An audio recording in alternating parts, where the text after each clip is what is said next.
신앙생활을 하는데 왜 성격은 변하지 않는 걸까요? 신앙생활을 하면 성격이 바뀔 거라고 생각을 합니다. 나쁜 성격은 사라지고 좋은 성격이 생긴다고 생각합니다. 그런데 정말 그럴까요? 현실은 그런 것만은 아닌 것 같습니다. 살다 보면 자신에게 깜짝 놀랄 때가 있죠. 나도 모르게 화를 내고 있거나 또 안 좋은 모습을 보일 때가 있습니다. 그때는 여러 가지 생각이 드는데 내가 왜 그러지?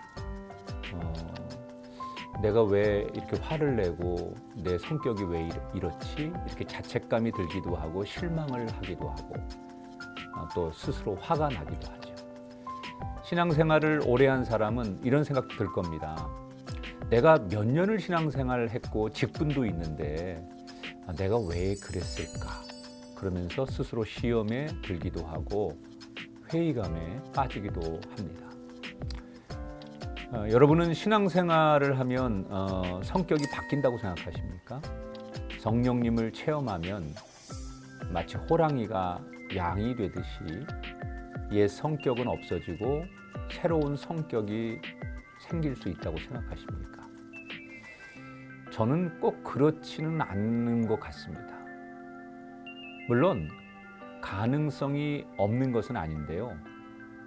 충분히 성격이 변할 수 있습니다.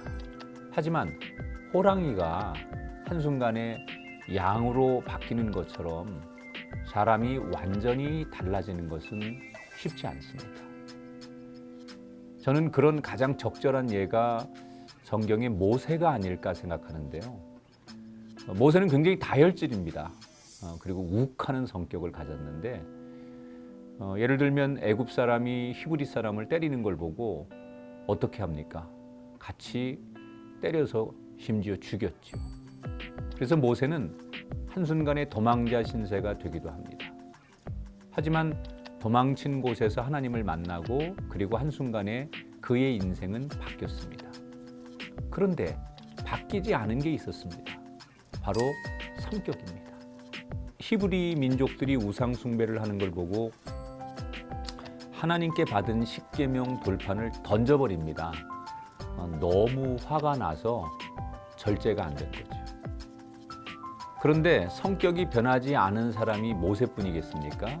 살펴보니까 베드로도 그랬고 도마도 그랬고 모든 사람들이 성격과 기질은 변하지 않더라고요. 바울도 그랬습니다. 사람의 성격은 쉽게 변하지 않습니다. 그런데 이런 생각이 드는 사람이 있을 것 같습니다. 교회 다녀서 착해진 사람이 있어요. 우리 아버지도 그랬고요. 저 동네 못된 건달 아저씨도 예수님 믿고 성격이 굉장히 온화해졌는데요. 예전보다는 화도 덜 내고 많이 달라졌는데요. 맞습니다. 예수님을 믿으면 예전의 모습과 달라지죠. 그런데 왜 달라지느냐? 그것은 삶의 목표가 달라졌기 때문입니다. 예수님처럼 사는 것이 최고의 목표가 되기 때문에 그래서 예수님처럼 살려다 보니 행동도 변하고 태도도 변하는 겁니다. 그뿐입니까? 삶을 바라보는 태도가 달라졌기 때문에 예전에는 나 혼자 산다고 생각을 했는데 이제는 예수님이 계시다고 생각하니까 달라질 수밖에 없는 겁니다.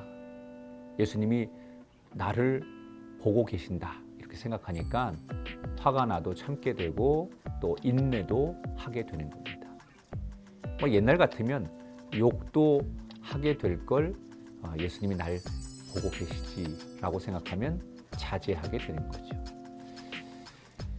물론 우리 인간은 연약합니다. 살다 보면 나도 모르게 원래 성격이 나오기도 하는데 안 좋은 옛 모습이 나올 때가 참 많습니다. 하지만 이런 모습에 너무 우리가 좌절하지 않았으면 좋겠습니다.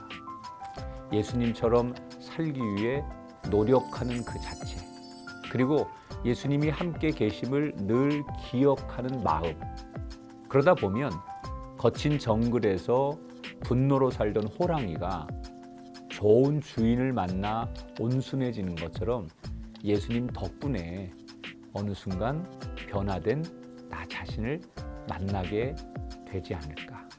그런 희망과 기대를 가지며 변화되어가는 자신에게 기쁨을 느끼시기 바랍니다.